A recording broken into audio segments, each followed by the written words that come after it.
2-3 गोष्टी याच्यातून महत्वाच्या सांगायच्या आहेत. एक तर या जजमेंट्स मध्ये सगळ्या कशा पद्धतीने आपण डिफेक्शन झाला हे समजून घ्यायचं हे सांगितलेलं आहे.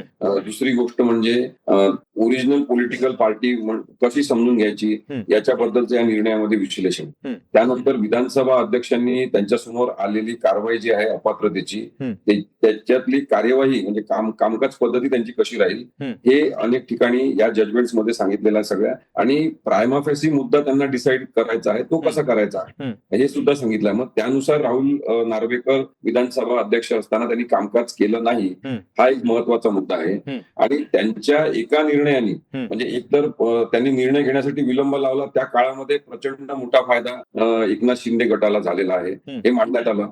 मग त्यांनी इतका विलंब लावल्यावर न्यायालयात यावं लागलं. परत मग न्यायालयाला त्यांना सांगावं विलंब म्हणजे काय, लोक विसरलेले आहेत, थोडं विस्कटून सांगा. हा, तर जसं त्यांच्यासमोर अपात्रतेची कार्यवाही सुरू झाली की एकनाथ शिंदे त्यांच्यासह गेलेले इतर सगळे लोक हे अपात्र आहेत. म्हणजे काही सुरुवातीला 16 जण, नंतर काही जण, अशा सगळ्यांवर अपात्रतेची कार्यवाही सुरू झाली. तेव्हा ती विधानसभा अध्यक्षांसमोर ती कार्यवाही होत असते. त्याच्यामध्ये त्याच्या त्या प्रोसिजरनुसार सगळं पाहून मग ते ठरवतात की कोण पात्र आहे अपात्र आहे. आता पहिल्यांदाच ही जी सुनावणी पहिली झाली तेव्हा त्यांनी तो निर्णय जो आहे तो लावण्यामध्येच विलंब खूप केला, खूप उशीर लावला. ते सुनावणीच घेत नव्हते आणि विधानसभेचं अधिवेशन सुरू आहे, मग हे काम आहे त्याच्यामुळे मी घेऊ शकत नाही असे कारण दिले. पण ते जे म्हणत होते त्यामध्ये तथ्य होतं का की ते म्हणते की विधानसभा अध्यक्षांना तुम्ही या कालावधीमध्ये ही सुनावणी पूर्ण करा असं कुणीही सांगू शकत नाही असं त्यांनी त्याला बोललेले होते. हो, हे बोलले होते ते. आणि त्यांचं म्हणणंच हे होतं की मला कोणी सांगू शकत नाही कारण की विधानसभेच्या कामकाजाच्या संदर्भात मी सर्व आहे भारतीय संविधानानुसार आणि त्यामुळे मला वेळेचं कालमर्यादेचं बंधन कोणी घालू शकत नाही. तर यावर सुप्रीम कोर्टाने त्यांना सांगितलं की when you are acting as a tribunal, म्हणजे एक प्रकारे तुम्ही एक न्यायालयीन अर्धन्यायिक व्यवस्था म्हणून तुम्ही काम करता तेव्हा तुम्ही आमच्या अधिपत्याखालीच असता आणि आम्ही तुमचं कामकाज हे चुकीचं असेल आणि असंविधानिक असेल तर आम्ही त्याच्यावर नक्कीच आक्षेप घेऊ शकतो आणि तुम्हाला मार्गदर्शन करू शकतो. तेव्हा सुप्रीम कोर्टाने त्यांना तारीख दिली की 10 जानेवारी पर्यंत हा निकाल तुम्ही दिलाच पाहिजे. आणि त्यावेळेस राहुल नार्वेकरांनी तो निकाल 10 जानेवारीला दिलेला आहे, आपल्याला आठवते. तर या विलंबामध्ये म्हणजे मुद्दामून उशीर करण्याच्या सगळ्या प्रक्रियेमध्ये एकनाथ शिंदे गटाला खूप मोठा फायदा झाला. आता मी थोडं तुम्हाला थांबवतोय आणि वारंवार टोकतोय, मला माफ करा, पण मी थोडं मुद्देसूद पुढे जाण्याचा प्रयत्न करतोय. आता जो विलंब केला राहुल नार्वेकर यांनी, जसं तुम्ही म्हणताय कोर्ट म्हणतं की कोर्टाने म्हटलं की बाबा तुम्ही आमच्याच अधीन आहात, तुम्ही काही वेगळे नाही आहात आणि तुम्ही लवाद म्हणून काम बघायचं. तर तो विलंब केल्यानं काय आणि कसा फायदा झाला हे थोडं लोकांना समजून. नाही, विलंब केल्यामुळे फायदा कसा झाला, जे कपिल सिब्बल सरांनी सांगितलं की सत्तेमुळे एकत्र आलेले हे लोक आहेत आणि जो विलंब झाला त्या कालावधीमध्ये काय झालं की आणखी जास्त जण एकनाथ शिंदेकडे त्या सत्तेमुळे आकर्षित व्हायला लागले, ते आकर्षित करू शकले आणि अनेकांचा पाठिंबा ते एकत्र करू शकले आणि तो खूप मोठा राजकीय फायदा त्यांना त्यावेळेस झाला. मग राहुल नार्वेकरांनी जो निर्णय दिला तो निर्णय देण्यामागे एक पार्श्वभूमी होती की न्यायालयांमध्ये केस गेल्यावर त्यांनी यांच्याकडे पाठवली होती की 5 न्यायाधीश म्हणजे जस्टिस चंद्रचूड हे अध्यक्ष आणि त्यांच्या सोबतचे 4 ज्येष्ठ न्यायाधीश यांनी निकाल देताना वारंवार हे सांगितलं की कशा पद्धतीने निकाल द्यायचा आहे. जवळपास सगळं प्रकरण डिसाईड करून पाठवलं आणि त्याच्यामध्ये गव्हर्नरनी कसं चुकीचं कामकाज केलं हे सांगितलं. त्यांनी जे काही प्रतोद म्हणतो आपण त्यांना मान्यता देणं हे चुकीचं होतं हे सांगितलं. इव्हन गटनेता म्हणून एकनाथ शिंदेना पुन्हा प्रस्थापित करणं सुद्धा चुकीचं होतं हे सुद्धा सांगितलं. अशा अनेक गोष्टी सांगून शेवटी त्यांनी काय म्हटलं की कारण हे पक्षांतर बंदीचं प्रकरण आहे त्यामुळे अँटी डिफेक्शन लॉच्या म्हणजे 10th शेड्यूलच्या नुसार हे डिसाईड करायला पाहिजे, ते विधानसभा अध्यक्षांनी करायला पाहिजे आणि म्हणून आम्ही तुमच्याकडे पाठवतोय. मग आता इथे सुद्धा राहुल नार्वेकरांनी खोडसाळपणा काय केला की त्यांनी संपूर्ण प्रकरण एकतर मुद्दामून उशिरा तारखा देत चालवलं आणि जेव्हा त्यांनी संपुष्टात आणला आणि निर्णय दिला तो निर्णय अत्यंत धक्कादायक पण होता एकीकडे आणि दुसरीकडे बेकायदेशीर पण होता. कसा काय? त्या निर्णयामध्ये त्यांनी काय म्हटलंय, त्यांनी सांगितलं की कोणीच अपात्र नाही. मग आता कोणीच अपात्र नाही, सगळे पात्र आहेत. कारण काय दिलं त्यांनी? कारण त्यांनी दिलं की हा सगळा जो प्रकार आहे किंवा प्रकरण आहे ते पक्षांतर बंदी कायद्याचं नसून पक्षांतर्गत वादाचा आहे, ते इंटर पार्टी डिस्प्यूट आहे. मग आता साधा प्रश्न हा आहे की इंटर पार्टी डिस्प्यूट जर असेल अभिजित तर 10th शेड्यूल मध्ये त्याला जागाच नाही आहे. बरोबर. आणि त्या 10th शेड्यूल मध्ये मग इंटर पार्टी डिस्प्यूट असेल तर ते सोडवण्याचे हक्क विधानसभा अध्यक्ष म्हणून तुम्हाला नाही आहे. मग कोणतेच कायदेशीर अधिकार नसताना हे प्रकरण तुम्ही चालवलं कसं हा महत्वाचा मुद्दा ठरतो. जर तुम्हाला वाटते की इंटर पार्टी डिस्प्यूट आहे तर तुम्ही तेवढाच विचार करून प्रकरण परत सर्वोच्च न्यायालयाकडे परत पाठवायला पाहिजे की तुम्ही चुकीचा निर्णय 5 ज्येष्ठ न्यायाधीशांनी घेतलेला आहे. मी फार याच्यामध्ये अभ्यास केलेला आहे राहुल नार्वेकर विधानसभा अध्यक्ष म्हणून, आणि मला असं आढळलेलं आहे की तुम्ही काही म्हटलं असेल 5 न्यायाधीशांनी, तुमचा सगळं एवढा मोठा सेवाकाळ झाला असेल, अनुभव असेल, पण मी असं ठरवलेलं आहे की हे इंटर पार्टी डिस्प्यूट आहे, त्यामुळे मला हे चालवता येत नाही, मी तुमच्याकडे परत पाठवतो. असं का नाही केलं त्यांनी निर्णयच घेणं बेसिकली चूक आहे. हा धक्कादायक प्रकार होता माझ्यासाठी, आणि त्यामुळे मला असं वाटतं की हे सगळं गुंतागुंतीचं प्रकरण सांगताना मग त्यांनी प्रायमा फेसी निर्णय घ्यायला पाहिजे होता. हे सांगण्यासाठी हे सगळे तुम्ही जे म्हणता ना ते सगळे केस लॉज देण्यात आले. एक मुद्दा सांगतो की प्रायमा फेसी म्हणजे काय हे त्या कायद्या त्या सगळ्या जजमेंट तुम्ही ज्याचा उल्लेख केला त्याच्यामध्ये सांगितलं की प्रायमा फेसी डिटर्मिनेशन म्हणजे काय, ते कसं करायचं. मग त्याच्यामध्ये सगळ्यात पहिले त्यांनी सांगितलेला मुद्दा आहे की पार्टी विरुद्ध काम केलं का, म्हणजे ज्या पॉलिटिकल पार्टीतून तुम्ही निवडून आले, ज्या पॉलिटिकल पार्टीचे तुम्ही सदस्य म्हणून निवडून आले, त्यांच्या चिन्हावर निवडून आले, त्या पॉलिटिकल पार्टीच्या भल्यासाठी तुम्ही काम केलं की त्या पार्टीच्या विरुद्ध काम केलं, हा साधा मुद्दा आहे. आणि त्याला त्यांनी म्हटलंय की प्रोहिबिटेड ऍक्शन्स. प्रोहिबिटेड ऍक्शन काय की तुम्ही ज्या पक्षातून उभे राहता, त्या निवडणूक चिन्हाच्या आधारे तुम्ही निवडून येता, त्या पक्षाची तुम्ही गद्दारी करू शकत नाही आणि तुम्ही प्रतिबंधित कृत्य करू शकत नाही. त्यामुळे मग त्याच्यामध्ये शब्द आहे की पक्षविरोधी कारवाई तुम्ही करत असाल तर तुम्ही अपात्र त्या क्षणी ठरता. आणि त्या जजमेंटमध्ये काय सांगितलं, तुम्ही ज्याचा उल्लेख केला की त्याच्यामध्ये मग हे पाहायचं सगळ्यात महत्वाचं की ज्या वेळेस असा प्रकार झाला, म्हणजे आपण समजू आता 21/6/2022 ही तारीख महत्वाची आहे, ज्या दिवशी विधानसभेचं निवडणूक होती, विधान परिषदेच्या निवडणुकीमध्ये एकनाथ शिंदे आणि काही जणांनी क्रॉस वोटिंग केलं. क्रॉस वोटिंग केलं हे उघड झालं, आणि उघड झाल्यावर उद्धव साहेबांनी एक मिटिंग 22 तारखेला ठेवली पक्षाची, तर त्या मिटिंगला हजर न राहता ते पळून गेले. म्हणजे सगळ्यात पहिली पक्षविरोधी कारवाई झाली क्रॉस वोटिंग केलं तेव्हा 21/6/2022 रोजी. मग त्यावेळेस पक्षाची परिस्थिती काय होती, तर त्यावेळेस पक्षाची परिस्थिती ही होती, म्हणजे who was the leader of the political party, ते लिडरशिपचं स्ट्रक्चर काय होतं तेव्हा हे स्ट्रक्चर होतं की उद्धव बाळासाहेब ठाकरे हे त्या पक्षाचे प्रमुख आहेत. त्यानंतर त्यांच्याच एबी फॉर्म नुसार हे सगळेजण निवडून त्यांना उमेदवारी मिळाली, निवडून आलेले आहेत. त्यांनीच सगळ्यांना मंत्रिमंडळामध्ये वगैरे कोणतं मंत्रिपद राहील हे दिलेलं आहे. ही सगळी परिस्थिती आहे. हे AB form election commission of इंडियाकडे सबमिट झालेले असतात, त्याच्यावर त्यांची सही आहे, त्यामुळे एक इन्स्टिट्यूशनल मान्यता सुद्धा आहे. आणि प्रथम दर्शनी हा अर्थ आहे त्याचा. प्रायमा फेसी आपण कसं ठरवायचं ते राहुल नार्वेकरांनी एवढंच पाहायचं होतं की तेव्हा पक्ष एकच होता की नाही, पक्ष एक होता, तो उद्धव ठाकरेंच्या नेतृत्वाखाली चालत होता, नेतृत्व ते करत होते. मग त्यांच्या विरुद्ध ज्यांनी कारवाई केली ते 21/6/2022 त्या क्षणी ते अपात्र आहेत. हा पहिला मुद्दा. मग दुसरा मुद्दा असा आहे की दुसऱ्या दिवशी 22 तारखेला जेव्हा पक्षाची मिटिंग ठेवली तेव्हा हे लोक तिथे न जाता सुरतला गेले. ही त्यांची दुसरी कारवाई आहे जी इमिजिएटली प्रतिबंधित कृत्यामध्ये येते. परिच्छेद 2(1)A जे 10 शेड्यूलचं आहे त्याच्यामध्ये ही अपात्रतेसाठीची पूरक पार्श्वभूमी आहे. मग आता हे दोनच ग्राउंड धरले तरी ते अपात्र ठरतात. मग राहुल नार्वेकरांनी त्याच्या पुढे जाण्याचा प्रयत्न का केला, त्यांनी तिथे साक्षी पुरावे कोर्टात चालतात तशा पद्धतीने का घेतले, समरी प्रोसिडिंग करायची असते ती त्यांनी का नाही केली, या सगळ्या पार्श्वभूमीवर त्यांनी अधिकार कक्षा ओलांडल्या हे सांगण्यासाठी हे सगळे न्याय निर्णय तुम्ही म्हणता ते दाखवा लागले. मला एक गोष्ट फक्त जाणून घ्यायची आहे की याच्या आधी ज्या पद्धतीच्या गोष्टी घडल्यात, म्हणजे पक्षांतर बंदी विरोधी कायदा जो आलेला आहे तो 1985 साली आलेला आहे आणि त्याच्यामध्ये वेगवेगळ्या वेळेला सुधारणा झाल्या, अगदी वाजपेयींच्या काळामध्ये सुद्धा सुधारणा झाल्या. त्यानंतर ज्या वेळेला अशा केसेस घडलेल्या आहेत त्या वेळेला, म्हणजे अगदी लेटेस्ट 2017ची जी आपण म्हणतोय की AIADMK बद्दलची त्या याच्यामध्ये कुठेही आमदारांना अध्यक्षांनी अपात्रच केलं नाही दोन्ही बाजूच्या, असं कुठे काही इतिहासामध्ये घडलेलं तुम्हाला बघायला मिळालंय? काही असे दाखले आहेत की अध्यक्षांनी कुणालाच अपात्र केलेलं नाही आणि त्याचा निर्णय सुद्धा प्रलंबित ठेवलाय 1.5 2 वर्ष. नाही, असं झालेलंच नाही केव्हा. हे पहिल्यांदा अशा प्रकारची मोडस ऑपरेंडी वापरण्यात आलेली आहे.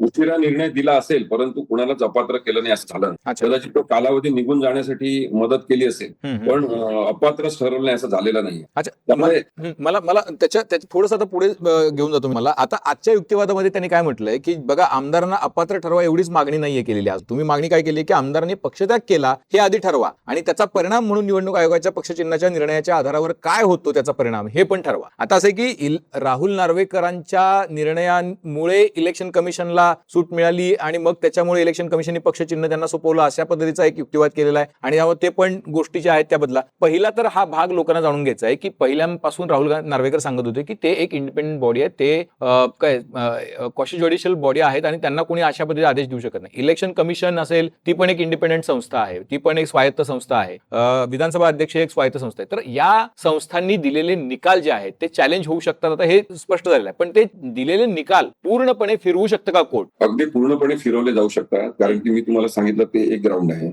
आणि दुसरं ग्राउंड हे तुम्ही लक्षात घेतलं पाहिजे की जे कपिल सिब्बल सरांनी मांडण्याचा प्रयत्न सातत्याने केला, उल्लेख केलेला आहे तिथे की ज्या वेळेस तुम्ही हा पक्षांतर बंदी कायद्यानुसारचा एक अपील पेंडिंग असते आणि त्याच वेळेस निवडणूक आयोगाकडे पक्षचिन्ह आणि पक्षाची मागणी होत असते, तेव्हा एकनाथ शिंदे त्या पक्षामध्ये होते का हे तर तुम्ही बघा.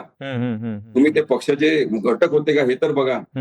तर त्याच्यामध्ये काय झालंय की 22/6/2022 ला मीटिंग झाली तेव्हा ते आले नाही आणि त्यावेळेस निष्कासित करण्यात आलं एकनाथ शिंदेना, पक्षातून हकालपट्टी करण्यात आली त्यांची. त्याच्यावर सह्या कोणाच्या आहेत?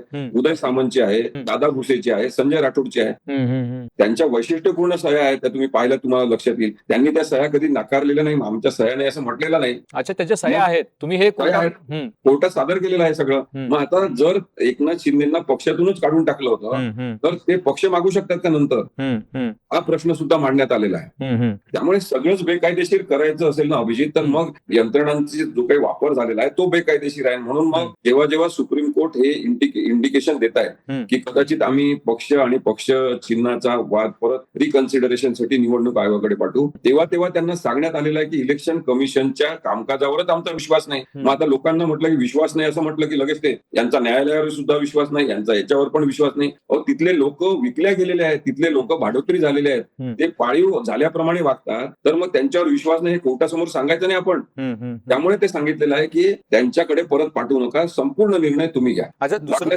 तुम्हाला वाटत असेल तर पक्ष चिन्ह गोठवा. पण तुम्ही मला हे विचारायचं आहे की बघा, ज्या वेळेला प्रेक्षक हे पाहतायत, ही जवळपास तिसरा आठवडा आहे आपण याच्याबद्दल चर्चा करतोय, त्यावेळेला त्यांना असं पण सांगतोय की बघा, ज्या वेळेला 21 जून 2022 ला हे लोक काय क्रॉस वोटिंग झालं आणि मग त्याच्यानंतर हे सुरतला निघून गेल्यानंतर आधी 15-16 गेले की अजून काय 10-12 गेले आणि मग त्याच्यानंतर लोक वेगवेगळे जात राहिले. दुसऱ्या दिवशी म्हणजे 22 जूनला उद्धव ठाकरेंनी एक बैठक बोलावली आणि त्या बैठकीला हे लोक आले नाहीत. तर त्याचा व्हीप जो आहे तो व्हीप काढला गेलेला होता का, तो सादर केलाय का आणि व्हीप काढलेला? दुसरी गोष्ट अशी आहे की मला हे विचारण्याचं कारण लोकांना समजू द्या की काय काय प्रोसिजर पार पडली आहे का. आणि दुसरी गोष्ट अशी की त्याच वेळेला यांना अपात्र करा अशी मागणी किंवा अशा पद्धतीची मागणी त्यावेळेला लगेच तातडीनं करण्यात आलेली होती का त्याची काही गरज भासत नाही? ज्यावेळेला तुम्ही पक्षाच्या बैठकीला येत नाही त्यावेळेला तुम्ही आपोआपच काय अपात्र ठरता? कायद्यानुसार ते आपोआप अपात्र ठरतात, परंतु त्यांना अपात्र ठरवा अशी मागणी करण्यात आली होती लेखी स्वरूपात. अच्छा. आणि त्यांनी त्या मिटिंगला यावं याबद्दल त्यांना लेखी स्वरूपात कळवण्यात आलं होतं. म्हणजे ते शिवसेनेचं विधानसभेचं कामकाज पाहणारे आहेत जोशी म्हणून, त्यांनी सगळ्यांना ईमेलद्वारे कळवलं होतं. ते ईमेल आयडी कुठून घेतले हा प्रश्न सुद्धा राहुल नार्वेकरांनी विचारला होता विधानसभेसमोर. जेव्हा हे कामकाज झालं विधानसभा अध्यक्ष म्हणून त्यांच्यासमोर झालं तेव्हा हे सांगण्यात आलं होतं की विधानसभेची निवडून आलेल्या आमदारांची जी सूची आहे नावांची, त्याच्यावर त्यांचे पत्ते आणि ईमेल ऍड्रेस आहेत, त्याच्यातलेच ईमेल ऍड्रेस घेऊन त्याच्यावर त्यांना सर्व्हिस करण्यात आलेली आहे. तसंच काही जणांना व्हॉट्सअपवर सुद्धा पाठवलेलं आहे. मग आता ज्या पद्धतीने शक्य आहे तिथे सगळं ते केलेलं असताना मग मिळालं नाही असं आपण म्हणायचं, हा तर कावेबाजपणा आहे. मला आता थोडं पुढे जाऊ आपण. मला सांगा की आता ज्या पद्धतीनं कुठली कोर्ट काय विचारतंय किंवा इलेक्शन कमिशन काय म्हणतंय की इलेक्शन कमिशनने काय म्हटलं की 21 जूनची स्टेटस को कुठला मानायचा पक्षाचा, म्हणजे की काय म्हणू आपण त्याला की बहुमत कुठलं मानायचं, त्याच्यावरूनच गोंधळ आहे ना. ज्या वेळेला समजा जर 21 जूनचं मानलं आणि समजा 22 जूनचं मानलं तर त्यावेळेला एकनाथ शिंदेकडे बहुमत नव्हतं, पण ते बहुमत जे आहे ते नंतरच्या लेटर पार्ट मध्ये जे आहे ते त्यांना बहुमत मिळालेलं आहे. आता हे ते सिद्ध करतात. त्यामुळे ते म्हणतात की विधिमंडळातला पक्ष आणि राजकीय पक्ष हे आमच्या बाजूने आहेत म्हणून चिन्हाने पक्ष आमचा आहे. नाही असं होत नाही बाबा. म्हणून मी सांगितलं तुम्हाला की तेच सांगण्याचा प्रयत्न क्रोनॉलॉजिकली करण्यात आलेला आहे की 21/6/2022 रोजी हे अपात्र आहेत कायद्यानुसार. कारण की एस्टॅब्लिश असलेला पक्ष हा नेतृत्वाखाली कोणाच्या काम करत होता तर उद्धव ठाकरेंच्या करत होता. जे पळून गेलेले आहेत त्यांचे सुद्धा एबी फॉर्म कोणाच्या सहीने दिले होते तर उद्धव ठाकरेंच्या त्यांच्या सहीने दिले होते. याची सगळी माहिती कॉपी एबी फॉर्मची ही इलेक्शन कमिशनकडे असते. त्यांनी कधी म्हणजे 2013 नंतर पक्षाची धुरा नेतृत्व म्हणून सांभाळताना उद्धव ठाकरेंच्या नेतृत्वावर कोणीही कोणतंही प्रश्नचिन्ह उपस्थित केलं नाही. म्हणजे एकनाथ शिंदेनी केलं नाही, म्हणजे स्वतःच्या पक्षातल्या कोणी केलं नाही, भाजपमधल्या देवेंद्र फडणवीस कोणी केलं नाही. मग या पक्षातून तर काही झालंच नाही. त्याशिवाय इन्स्टिट्यूशन ज्या महत्वाच्या आहेत, एक म्हणजे इलेक्शन कमिशन ऑफ इंडिया, त्यांच्याकडे अनेक इलेक्शनच्या वेळेस एबी फॉर्म गेले. 2014च्या निवडणुकीचे लोकसभा विधानसभा, 2019चे लोकसभा विधानसभा, त्याच्यामध्ये झालेल्या सगळ्या निवडणुका, त्याच्यामध्ये कुठेही इलेक्शन कमिशनने आक्षेप घेतला नाही की तुम्ही पक्षाचे नेतृत्व कसं करता, तुमच्यानुसार आम्ही पक्ष चिन्ह देणार नाही, तुम्ही काही पक्षाचे प्रमुख नाही, असं काहीच म्हटलेलं नाही. तर ज्या ज्या वेळेस आवश्यकता होती त्यांनी विरोध करायची आणि आक्षेप घ्यायची, तेव्हा घेतले नाही. तर याला कायद्यामध्ये परत म्हणतात की तुम्ही सगळ्यांनी ते नेतृत्व स्वीकारलेलं आहे कायदेशीर म्हणून. मग तीच परिस्थिती 21/6/2022 ला होती की उद्धव ठाकरे पक्षाचे नेतृत्व करणारे, मग त्यांनी सांगितलेल्या आदेशाच्या विरुद्ध जे वागत असतील ते पक्षाच्या विरुद्ध काम करणारं कृत्य करतायत, म्हणजे प्रतिबंधित कृत्य करतायत. आणि म्हणून 21A नुसार ते तेव्हाच्या तेव्हा ऑन दी स्पॉट डिस्क्वालिफाईड. मग आता तुम्हाला दुसरं सांगतो की सुरतला गेले, भाजपच्या नेत्यांनी त्यांचं स्वागत केलं. गुवाहाटीला गेले, भाजपच्या नेत्यांनी त्यांचं स्वागत केलं. गोव्याला गेले, भाजपच्या नेत्यांनी त्यांना स्वागत केलं. मग हे सगळं कपिल सिब्बल सरांनी म्हटलं की हा कोइन्सिडन्स असू शकतो का की भाजप शासित प्रदेशामध्ये सुरक्षितता म्हणून तिथे ते गेले, तिथे भाजपचे लोक त्यांचं स्वागत करतात, तेव्हा की सगळे भारतभर झालेला आहे की पक्ष फोडण्यात आलेला आहे महाराष्ट्रासारख्या मोठ्या राज्यामधला, आणि फुटीर गटाचं स्वागत ते करतात. तर कपिल सिब्बल सरांनी हेच मांडण्याचा प्रयत्न केला की ही जी पक्ष फोडी झालेली आहे it is with the support of BJP and from the national level. नाव नाही घेतलं तरी आपल्याला सगळ्यांना माहित आहे की एकनाथ शिंदेच्या पक्षाची ओळख महाराष्ट्रातली, अमित शहाचा महाराष्ट्रातला पक्ष अशीच आहे. त्यामुळे हे सगळं सांगण्याचा प्रयत्न झालेला आहे. नाही, सांगण्याचा प्रयत्न झाला. मी यासाठी हा प्रश्न विचारला की दोन्ही बाजूनी ज्याला पुरावे आणि दोन्ही बाजूनी ज्या वेळेला घटना सादर करण्यात, एक तर पहिला तर वाद घटनेचा आहे की 2018ची घटना जी होती ती घटनाच मुळे त्यांना मान्य नाहीये, कारण की ते म्हणतात की ती घटना एका पद्धतीनं हुकुमशाही लादणारी घटना होती, पक्षांतर्गत लोकशाहीसाठी घातक असलेली ती घटना होती. आणि ज्या वेळेला आमदार त्यांच्याकडे एकत्र जमले त्यावेळेला त्यांनी पहिल्यांदा काय केलं तर व्हीप म्हणून, म्हणजे एक तर पक्षाची पूर्ण रचनेमध्ये जी प्रतिनिधी सभा होती त्याच्यामधल्या गोष्टी बदल झाला, त्याच्यानंतर आपण व्हीप बदललेला बघितला. तर ही घटना जी आहे, ही घटना ज्यावेळेला 2018ला बदल झाला, पक्षप्रमुख म्हणून उद्धव ठाकरे दुसऱ्यांदा ज्यावेळेला विराजमान झाले त्यावेळेला ही इलेक्शन कमिशनला सोपवली गेली होती का, कळवली गेली होती का? आणि त्याच्याबद्दलच जेव्हा मला मागची एक कॉमेंट करताना म्हणाले की जर ही घटना बघितली तर ती एक पद्धतीनं काय एका व्यक्तीच्या हातात केंद्रित सत्ता होईल अशा पद्धतीची. सुप्रीम कोर्टाने या प्रसंगी असे आदेश दिले पाहिजे खरं म्हणजे, किंवा या केसच्या निमित्ताने आमच्या लक्षात आलं परदेशामध्ये काय होते की एक केस होते कोणती तरी, आणि त्याच्या निमित्ताने त्यांच्या लक्षात जी काही बदमाशी येते ना ती सगळे ते उघड करतात आणि स्वतःच्या अधिकारांचा सुमोठो वापर करून संपूर्ण पारदर्शकता आणतात. मग सुप्रीम कोर्टाने तसं करायचं, त्यांनी सगळ्या राजकीय पक्षांच्या भारतातल्या घटना बोलवा. कोणत्याही, म्हणजे मी हे आपलं एक उदाहरण म्हणून तुम्हाला सांगतोय, कोणत्याही राजकीय पक्षाच्या घटनेमध्ये एकाधिकारशाही नाही असं मुळीच नाही, असं मुळीच नाही, तसा पक्षच चालू शकत नाही. हे वास्तव आपण सगळ्या नागरिकांनी स्वीकारलं पाहिजे, पहिली गोष्ट. दुसरी गोष्ट, कोणीही पक्ष आपल्या राजकीय पक्षाच्या घटनेमध्ये आम्ही हुकुमशाही पद्धतीने काम करतो, आम्हाला लोकशाही मान्य नाही असं लिहितच नाही. आदर्श काय असेल तेच लिहावं, जसं बहुउद्देशीय संस्था करतात तसंच ते लिहावं लागतं. त्यामुळे कार्यपद्धती वेगवेगळी असते. पण आता प्रश्न जर आपला 2018चा असेल तर 2018 मध्ये पक्षाच्या घटनेमध्ये दुरुस्ती करण्यात आली आणि त्या दुरुस्तीनुसार 27/2/2018 रोजी अनिल देसाई जे पक्षाचे सचिव म्हणून सुद्धा काम करत होते, त्यांनी रीतसर पद्धतीने इलेक्शन कमिशनकडे सगळे कागदपत्रांसह बदल आम्ही काय केलेले आहे याचं पत्र दाखल केलेलं आहे, ते पत्र सुद्धा न्यायालयामध्ये सादर केलेलं आहे सगळ्या डॉक्युमेंटसह. अच्छा, त्यामुळे 2018ची घटना नव्हती असं म्हणू शकत नाही. आता दुसरं कारण काय की याच 2018 मध्ये एकनाथ शिंदेना नेतेपद देण्यात आलं, त्याच्यावर त्यांची सही आहे ठरावावर सगळ्या. त्या मिटिंगला ते हजर होते, व्हिडिओ आहेत, ते व्हिडिओ इलेक्शन कमिशन समोर सादर सुद्धा करण्यात आले. इव्हन ते जनता दरबार जो घेतला होता उद्धव साहेबांनी त्याच्यामध्ये त्याचे व्हिडिओ सुद्धा दाखवण्यात. मग 2018ची घटना ही सादर करण्यात आलेली आहे. आणि कपिल सिब्बल सरांनी युक्तिवादाचा मुद्दा म्हणून एक मुद्दा खूप महत्वाचा सांगितला की कायद्यात कुठेही असं म्हटलेलं नाही की पक्षात बदल केल्यावर त्याच्या संदर्भातली सूचना इलेक्शन कमिशनकडे लेखी स्वरूपात दिली पाहिजे, तरी सुद्धा ते दिलेलं आहे. मी म्हणून तुम्हाला तारीख सांगतो, 27/2/2018 इथे फाईल जाळल्या जातात, वेगवेगळ्या प्रकारच्या ऑफिसेस मधल्या मंत्रालयाला आगी लावल्या जातात विशिष्ट भागाला, आणि तिथलं फाईल जळल्या म्हणून सांगण्यात येतात. तर कागदपत्र गहाळ केले जाऊ शकत नाही. हे सर काही प्रमाणात झालेलं असेल तर आपण षडयंत्र म्हणून समजून घेतलं पाहिजे की इलेक्शन कमिशन ऑफ इंडिया नावाचा जी केंद्र सरकार आपल्या ताब्यात घेते, आपल्याच लोकांना तिथे नेमते, होते आणि सातत्याने लोकांना अनुभव येतो सगळा की इलेक्शन कमिशन ऑफ इंडिया हे सत्ताधारी पक्षासाठी वागत आहे. त्याच्यामध्ये एकनाथ शिंदेच्या बाजूने झुकाव ठेवून ते वागणं हे साहजिक आहे, हे सुद्धा कोर्टामध्ये मांडण्यात आलेलं आहे. मला आणि मला म्हणूनच मला एक प्रश्न जो आहे तो मला बऱ्याच काळापासून विचारायचा होता, तो समोर आहात तर विचारून घेतो, कारण की हा जो आहे हा कळीचा प्रश्न आहे. आता विधिमंडळ पक्ष म्हणजे राजकीय पक्ष नव्हे, हे तर 10व्या शेड्यूलमध्ये पण म्हटलं गेलेलं आहे. पण प्रश्न असा आहे की जर विधिमंडळ पक्ष हा राजकीय पक्ष नसेल तर लेजिस्लेटिव्ह पार्टी ज्याला म्हणतात ती लेजिस्लेटिव्ह पार्टी म्हणजे ती पण त्याच्यामध्ये पण बहुमत 2/3 असायला पाहिजे तुमच्या सोबत. पण लेजिस्लेशन पार्टीचं काही डेफिनेशन केलं गेलेलं आहे का असीमजी? त्याचं कारण मी तुम्हाला सांग की बघा, ग्रामपंचायत राहू द्या, पण पंचायत समिती असेल, झेडपी असेल, महानगरपालिका असेल आणि मग विधानसभा, लोकसभा, तर हे सगळं लेजिस्लेशनच आहे ना एका प्रकारचं. मला असं वाटतं की आमदार खासदारच केवळ लेजिस्लेशन नाहीये, त्या पद्धतीनं महानगरपालिकेमध्ये, नगरपालिकेमध्ये, नगरपंचायतीमध्ये आणि जिल्हा परिषदेमध्ये आणि पंचायत समितीमध्ये हे लेजिस्लेशनच आहे. मग कुठलं लेजिस्लेशन पकडायचं की हे लेजिस्लेशन म्हणजे 2/3 बहुमत? लेजिस्लेशनची व्याख्या झालेली आहे का? लेजिस्लेटिव्ह पार्टी जी आहे ती विधानसभेच्या बाबतीत निवडून आलेले जे सगळे आमदार असतील एखाद्या पक्षाचे, ती त्या पक्षाची लेजिस्लेटिव्ह पार्टी ठरते त्यावेळेस. म्हणजे निवडणुका झाल्या, निवडणुकांचे निकाल जाहीर झाले, समजा उद्धव ठाकरे यांचे 60 जण निवडून आले, तर ते 60 जण निवडून आलेले आमदार म्हणजे लेजिस्लेटिव्ह पार्टी. मग विषय येतो तो पॉलिटिकल पार्टीकडे. पॉलिटिकल पार्टीचे प्रमुख म्हणजे उद्धव ठाकरे, इथे आपण असं करू, मग उद्धव ठाकरे ठरवतात की एकनाथ शिंदे हे गटनेते असतात, म्हणजे त्या लेजिस्लेटिव्ह पार्टीचा गटनेता ठरवला जातो पॉलिटिकल पार्टीतर्फे. मग पॉलिटिकल पार्टी विधानसभा अध्यक्ष, विधानसभा सचिव यांना, जे कोणी तेव्हा असतील, त्यांना लेखी स्वरूपात राजकीय पक्षाच्या लेटर हेडवर कळवतात की आम्ही आमचे जे 60 आमदार निवडून आले त्यांचे गटनेते म्हणून एकनाथ शिंदे यांची नेमणूक केलेली आहे. त्या पक्षावर सुद्धा सही असते उद्धव ठाकरे यांची. मग ती लेजिस्लेटिव्ह पार्टी जी आहे त्यांचं, म्हणजे मी सुरुवातीपासून हे सांगतोय, 4 वर्ष झाले की, आणि ते कपिल सिब्बल सरांनी सुद्धा सांगितलेलं आहे. आता त्यांनी वेळोवेळी खूप चांगले युक्तिवाद उभे केले, ते खूपच महत्वाचे आहे. त्यांनी सांगितलं की लेजिस्लेटिव्ह पार्टीचं आयुष्य 5 वर्षाचं असतं. 5 वर्षाचं काय असते, कारण की आमदारांचा, खासदारांचा निवडून आल्यावरचा कामकाजाचा काळच 5 वर्ष असतो. 5 वर्षानंतर ती लेजिस्लेटिव्ह पार्टी डिझॉल्व्ह होते, आपोआप संपुष्टात येते आणि नवीन लोक निवडून आलेले हे त्या लेजिस्लेटिव्ह पार्टीचे सदस्य होतात.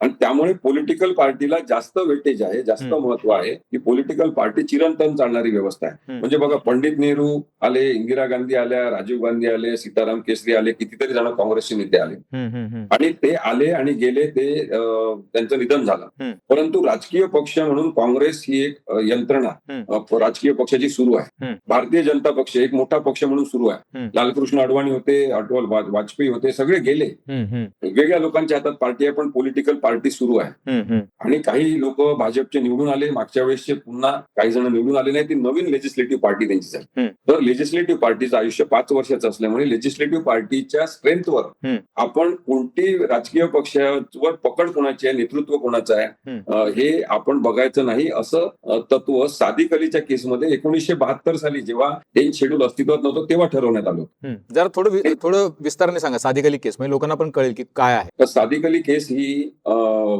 काँग्रेस पक्षामध्ये मोठी फूट पडली होती.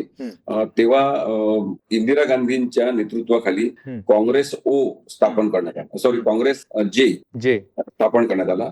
आणि सादिक अली हे काँग्रेस ओ चा भाग होते, ज्याच्यामध्ये अनेक ज्येष्ठ काँग्रेसचे नेते होते. मग त्यांचा वाद झाला निवडणूक चिन्हावरून. तेव्हाच्या ती खांद्यावर जू असलेली, जोत म्हणतो आपण, ते नांगराचं ते असलेली बैलजोडी असं त्यांचं चिन्ह होतं तेव्हा. तर ते चिन्ह काँग्रेस जे ला देण्यात आलं, म्हणजे इंदिरा गांधींना देण्यात आलं. आणि त्याबद्दल त्यांनी अपील केलं आणि ते अपील सुप्रीम कोर्टामध्ये चाललं. तेव्हा हा मुद्दा चर्चेत आला की स्ट्रेंथ कशी ठरवायची, कशाच्या आधारे चिन्ह द्यायचं, पक्ष कोणाला द्यायचा.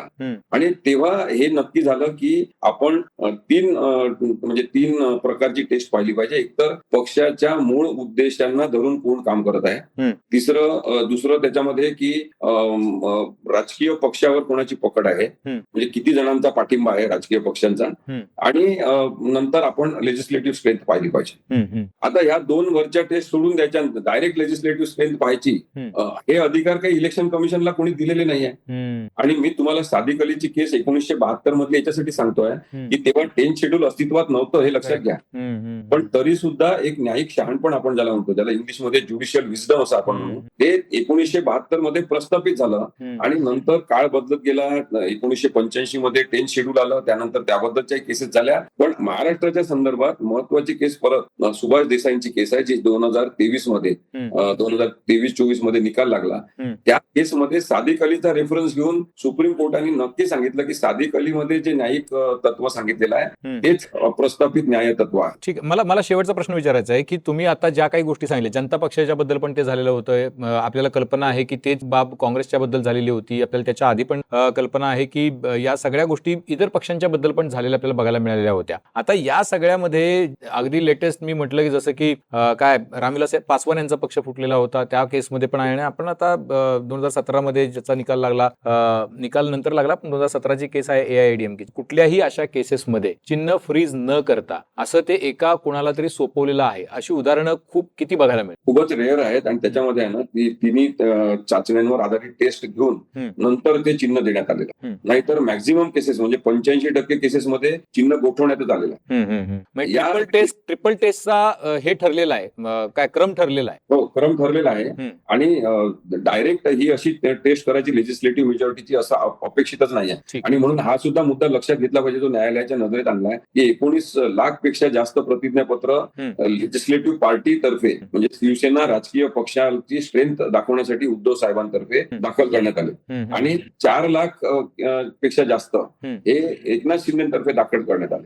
आता याचा कोणताही विचार निवडणूक आयोगाने केला नाही, हा सुद्धा मुद्दा सर्वोच्च न्यायालयात मांडलेला आहे. हे खूप महत्वाचं आहे. म्हणजे बघा, आपण ज्याला मुद्देसूद चर्चा करत गेलो तेवढ्या किती गोष्टी त्याच्यातून समोर आलेल्या आहेत की का हे बदलणं गरजेचं आहे. आणि म्हणून असीमजी तुमच्याशी बोलायचं होतं, वेळ आपला थोडा होता, पण बघा ही जी ट्रिपल टेस्ट आहे, ज्याचा सादिक अली केसचा दाखला 1972चा दिलेला, ज्यावेळेला हा कायदा 10 शेड्यूलचा अस्तित्वात होता, म्हणजे पक्षांतरबंदी कायदा अस्तित्वात नव्हता, जो 1985 साली आला, त्याच्या आधीच्या घटना ज्या आहेत त्याच्यामध्ये सुद्धा अशा गोष्टी घडलेल्या नाहीयेत. आता अर्थात जो एक मुद्दा मला सांगायचा आहे बोला की कपिल सिब्बल सरांनी म्हणजे आता राहुल नार्वेकर जे म्हणत होते कुठेतरी की मी फार शाश्वत निर्णय दिलेला, तर तो शाश्वत निर्णय नाहीये.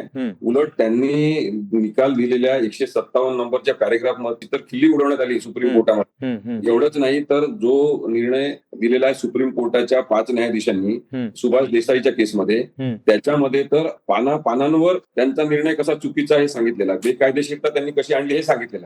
त्यामुळे शाश्वत शब्दाचा अर्थ त्यांनी समजून घ्यावा, ही पहिली गोष्ट. दुसरी गोष्ट अशी आहे की कपिल सिब्बल सरांनी जे सांगितलं की हा निर्णय काही उद्धव ठाकरेंसाठी महत्वाचा आहे, शिवसेनेसाठी त्यांच्या महत्वाचा आहे, असं राहिलेलं नाही. हा निर्णय लोकशाहीसाठी आणि पुढच्या राजकीय भविष्यासाठी महत्वाचा आहे. कारण की एकूणच म्हणजे गव्हर्नर, नंतर विधानसभेचे अध्यक्ष, त्यानंतर इलेक्शन कमिशन, अशा संविधानिक पदांवर बसलेले लोक ज्या पद्धतीने वागतात, त्याच्यामुळे त्यांनी सांगितलं की हा कॉन्स्टिट्युशनल इंटेग्रिटीचा मुद्दा आहे, की संविधानाशी बांधिलकी या संदर्भातला हा निर्णय महत्वाचा ठरणार आहे, हेच त्यांनी सांगितलं. आणि मला एक मुद्दा शेवटचा सांगायचा आहे की थोडासा कल असा दिसतोय की शिवसेना आणि धनुष्यबाण याचा परत निर्णय पाठवायचा निवडणूक आयोगाकडे, नंतर पात्रता अपात्रतेसाठी 7 न्यायाधीशांचा बेंच हा कल दिसतोय.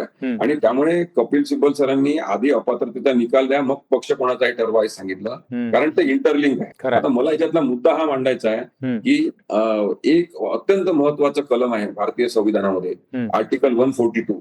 आर्टिकल 142 तुम्ही पाहिलं तर त्याच्यामध्ये दिलं की for doing complete justice supreme court is having whole authority. हे एकमेव असं कलम आहे ज्याच्यामध्ये संपूर्ण अधिकार सर्वोच्च न्यायालयाला आहे. त्याच्यामध्ये त्यांनी पूर्ण स्वरूपाचा न्याय घेण्यामध्ये अडचण असेल तेव्हा हे अधिकार वापरायचे असं म्हटलंय. आता हा एक 13 कोटी लोकांचा महाराष्ट्रातला प्रश्न नाही. याच्यानंतर राष्ट्रवादी तशाच पद्धतीने कुठली अपक्ष फोडण्यात आला, तृणमूल काँग्रेस फोडण्यात आला. त्यामुळे आपण महाराष्ट्राने हे जे निर्यात केलेलं आहे सगळ्या राज्यांमध्ये असंविधानिक नैतिकता, त्याच्यावर लगाम लावायचं असेल आणि राजकीय स्थिरता आणायची असेल भारतामध्ये, तर आपल्याला सुप्रीम कोर्टाला ही सुद्धा विनंती करायला पाहिजे की त्यांनी आर्टिकल 142 चा वापर करून